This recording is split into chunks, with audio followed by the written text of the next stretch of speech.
conservation of Malaysia's natural resources, including those wetlands along the long coastlines of the state of Sabah, is vital. This is to ensure that the natural habitats for wildlife, such as thousands of these fruit bats, remain intact and are not in any way threatened.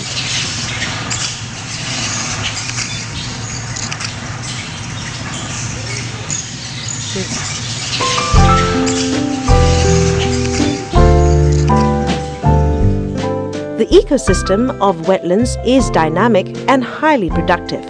It plays a multiple function role that is essential to its surrounding habitats, and it is an important resource for communities living in coastal regions of the nation. Given the wide range of benefits of wetlands, efforts for the proper management and conservation of these areas are absolutely essential. Positive actions to preserve them are indeed crucial. Failure on this count shall result in the disruption of the fishery supply chain, and the very livelihood of local communities could be in jeopardy. The threats and challenges facing this daunting task of conservation, both globally and locally, are real. But unfortunately, these ecosystems and the biodiversity is really degrading or losing at a very alarming rate. And wetlands are one of the ecosystems which is really facing the major threat. More than 1/3 of the existing ecosystems, including wetlands, either degraded or not in a position to really provide the services what they meant for. States in Peninsular Malaysia have lost about 1/3 of mangrove lands. The state of Sabah too has not been spared of such loss and degradation. The expansion of human settlements within the coastal areas has had a negative impact on wetlands in the state. In this regard, the Sabah Forestry Department believes that the influx of foreigners in the last few decades has been a contributing factor to the degradation of wetlands. Although mangrove soils are generally considered only marginally suitable for agriculture, yet there had been widespread conversion of wetlands in Sabah for agro activities such as planting of oil palm. This massive conversion of wetlands has become a major obstacle to conservation efforts. Most important thing, I think, is to look at the big picture. What is our big picture? Our big picture is, number one, there should be no net loss of the wetlands, which involves the mangroves, the freshwater swamps, and the peat swamp forest. And any losses at all, they will have to be compensated for. The second point is we need to address degradation. There are some areas that have been degraded as a consequence of bad practices in the past and also encroachments. And we do this through replanting programs, reforestation, and so on. And of course, very importantly, is to create the awareness of the value of these types of ecosystems. And we can address these three things, I think we are in the right path.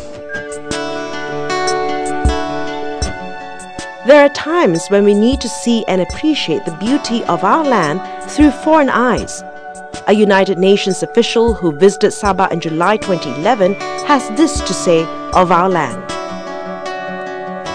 You people are really blessed to live in such a beautiful place.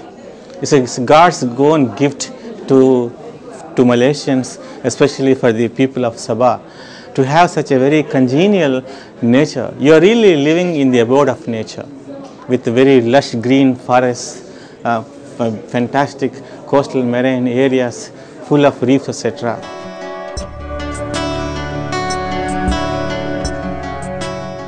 This is all the more reason why we should preserve these precious God-given resources. More than 3 billion people worldwide depend upon fish as the animal source of protein. coral reefs and the mangroves really provide the breeding grounds, and for they responsible for the growth of the fisheries in the world.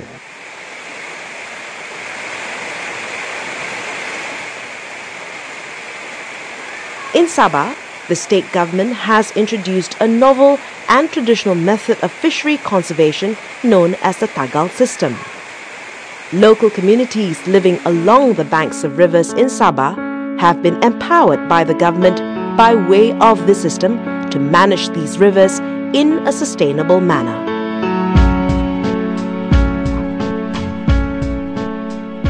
All mangrove forest areas are important breeding and nursery grounds for fish and prawn species, many of which are of commercial importance. These rich fishery resources are relied upon by the local communities for their livelihood and sustenance. For many of these coastal inhabitants, fishing has always been the primary economic activity for personal consumption and for cash income.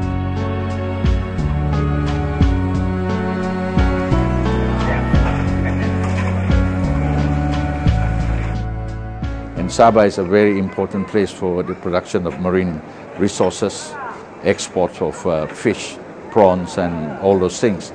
And this is very important for the local economy, very important for communities. There are many fishermen here, so they are indirectly dependent on our mangroves. So if we manage our mangroves well, that means we will sustain their incomes in the form of catch.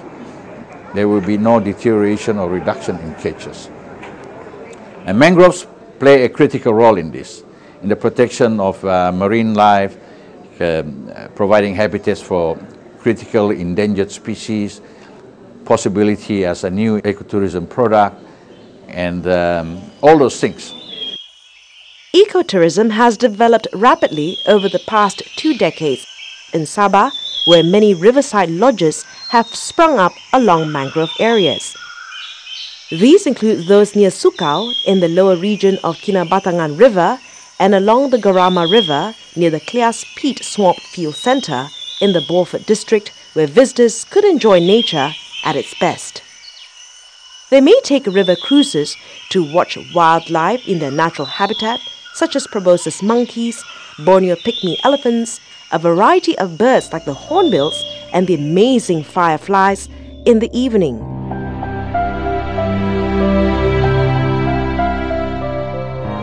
Sabah offers a host of other ecotourism destinations, such as the world-renowned dive sites at Sipadan and Mabul Islands off Semporna and the Turtle Islands Park off the coast of Sandakan. These ecotourism activities have become generators of revenue for local communities in terms of employment and supply of goods and services. Operators of ecotourism enterprises pay serious attention to issues related to conservation of the environment and the need to have productive engagement with the local people for mutual and long-term benefits.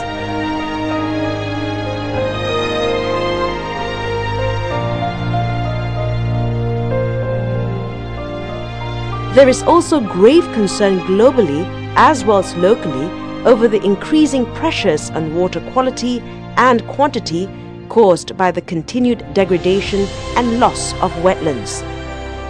There is a necessity for the people to be aware that wetlands are the natural infrastructure that receive water, restore water, and distribute water from the mountain to the sea. So if people understand that, and people understand that we need a good management of wetland to have water quality, if people understand that when our wetlands are healthy, we remain healthy. When our wetlands are degraded, our health will be also degraded. And water quality, again, I'm talking about it because in some countries, it is still not understood that water quality is very important for life. If we lose the quality of our water, we cannot develop. There is no country that can survive without water quality. The network of wetlands truly supports the whole ecosystem of the forests. The forests receive water, manage it, and contribute to the water cycle.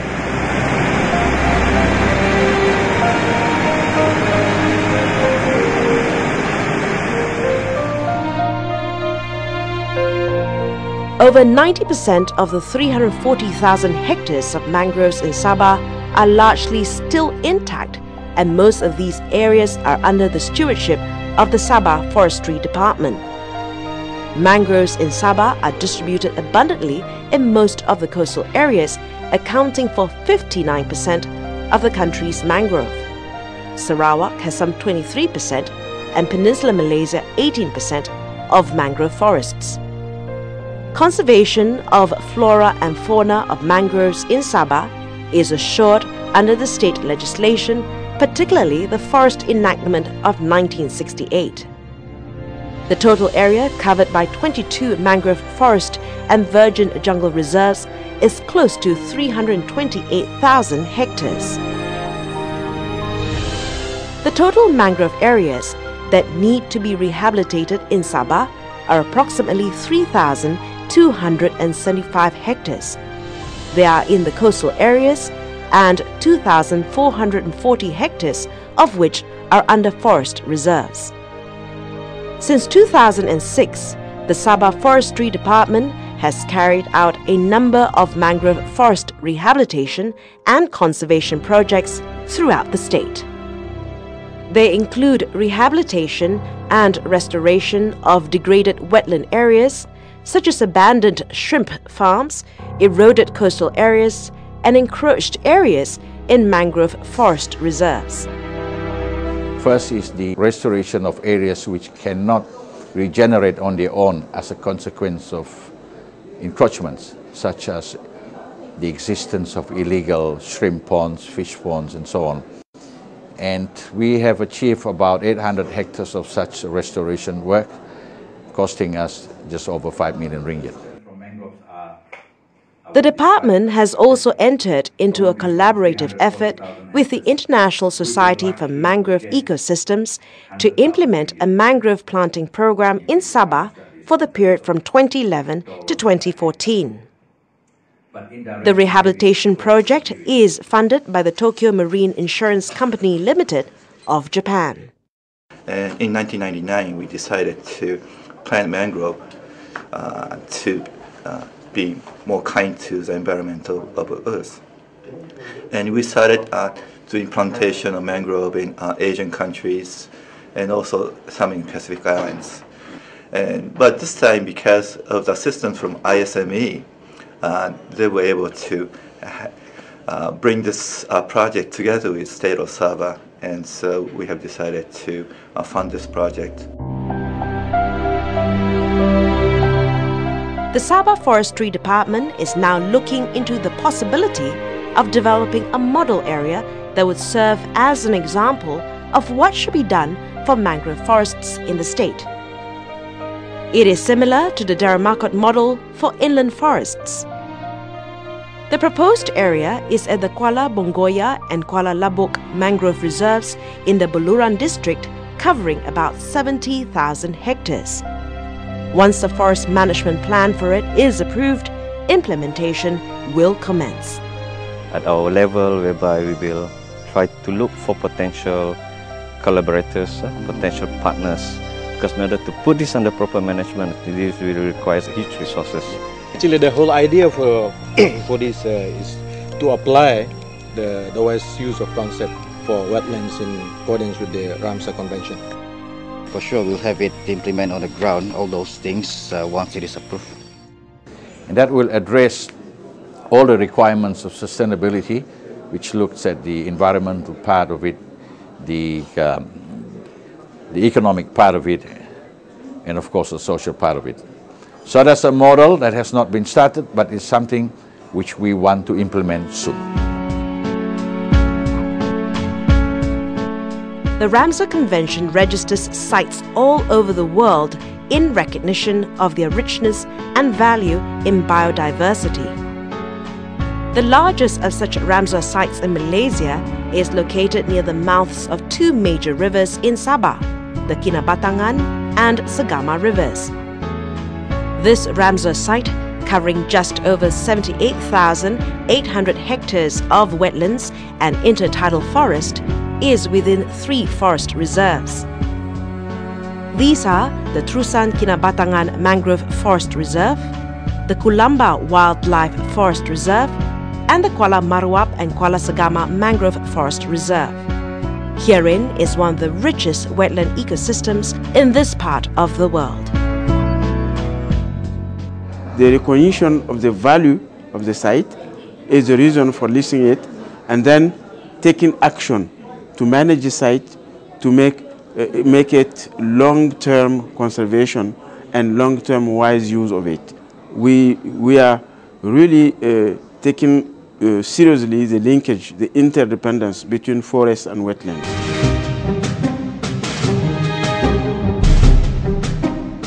Being largely undisturbed mangrove forests, rare peat swamp forests and wet grassland on peat, the lower Kinabatangan and Segama wetlands naturally serve as an important habitat for an array of wildlife.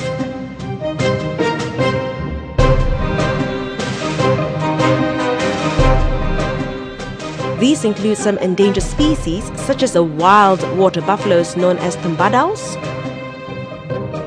the proboscis monkeys, the orang-utans, the Sumatran rhinoceros, and the Borneo pygmy elephants.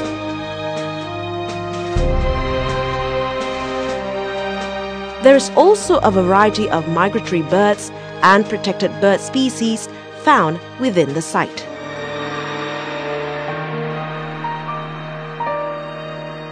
It's also important to protect the wildlife that are found in the Ramsar site.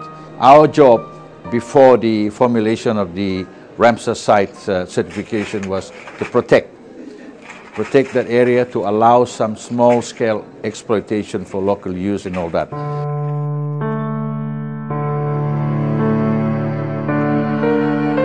The impacts of the palm oil industry in the Kinabatangan and Segama river basins are among major threats to the Ramsar site. Such threats include the high level of total suspended solids and other pollution of river water caused by the industry, fragmentation of the forest ecosystem, and wildlife connectivity to the Ramsar site. Conservation of areas upstream is, therefore, as important and could result in serious negative consequences if neglected. One oil palm plantation firm in Sabah that takes this matter of conservation seriously is the IJM Plantations Berhad. The group believes that palm oil can be produced in a sustainable manner, and it is committed to minimizing the impact of commercial agricultural activities on the environment. In our journey towards sustainability, the company adopts good agricultural practices throughout our operations. The business model of the company is basically to balance profitability with care for the environment and the people. There is great concern over the connectivity between land and sea. When we see a healthy mangrove and other wetland areas, it means that the land around and further upstream is well managed. When the land is not well managed, all the negative impacts go into the waters, the river system, and in the end, to the coastal areas. Besides the fact that mangrove forests are an important resource for coastal communities, they also play multiple ecological functions essential to surrounding habitats. For instance, they protect coastlines against erosive wave action and strong coastal winds, and serve as natural barriers against tsunamis and torrential storms. These coral reefs and the mangroves have a very vital role, not only with the local but the whole regional and the global level.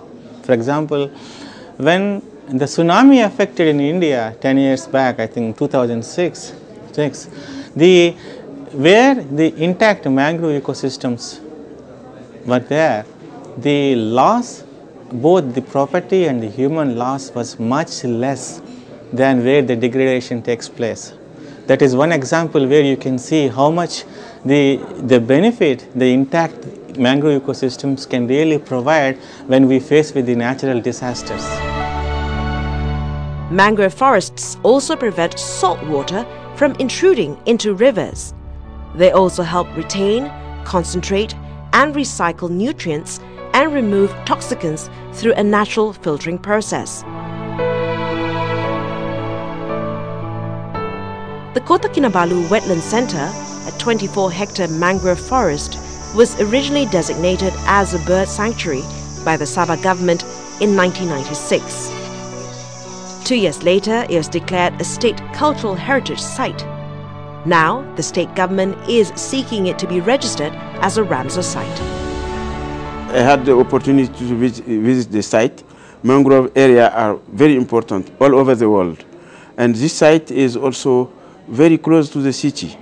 So it is important to show to the city how wetlands are important for life. And it's very important for education. And we think it will be good if this site can be listed as a Ramsar site to recognize the value of it and to continue conserving it. And many of the mangrove area are also important for protection against storms. So it is important to have them around the city and to educate people, to make a clear link between the life of people and nature.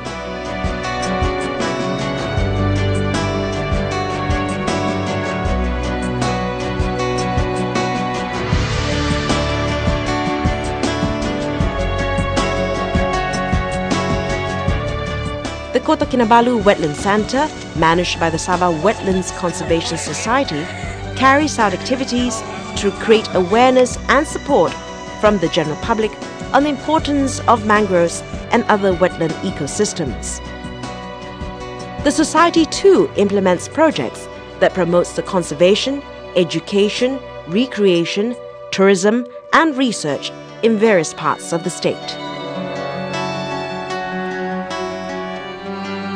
First of all, I really congratulate and acknowledge the people of Sabah for undertaking such wonderful activities.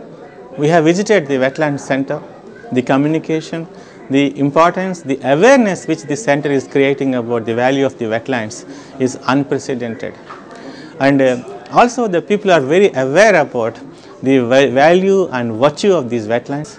In this regard, the initiatives taken by the government of Sabah and the government of Malaysia are very laudable, and they are doing excellent work.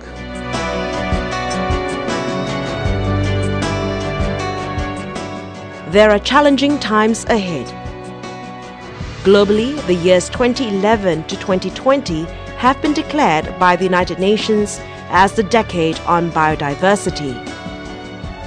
In harmony with that move, Malaysia's national policy on biodiversity also states that by the year 2020, Malaysia will become a world centre of excellence in the conservation, research and utilisation of tropical biological diversity. Similarly, in Sabah, the management plan for the country's largest Ramsar site supports that national vision. This plan provides guidelines for conservation initiatives for the site, covering the same 10-year period from 2011 to the year 2020. We have ignored, I must admit, the importance of these mangroves because we have been so much focused on the inland forest for so long.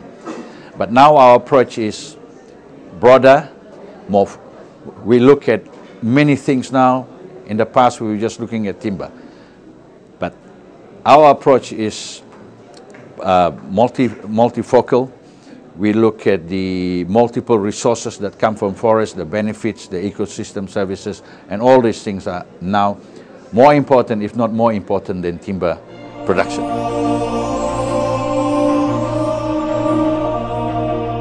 A broader view not only in terms of the scope of conservation work confined merely within the state of Sabah, but also in terms of wider geographic coverage.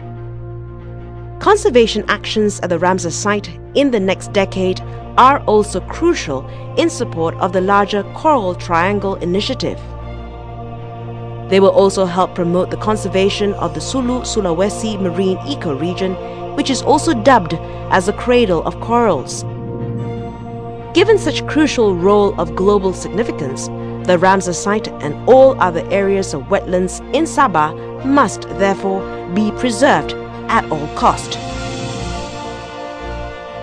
The Sabah state government is as determined as ever to safeguard the physical, biological and functional integrity of this Ramsar site and other wetlands and their ecosystems in the state.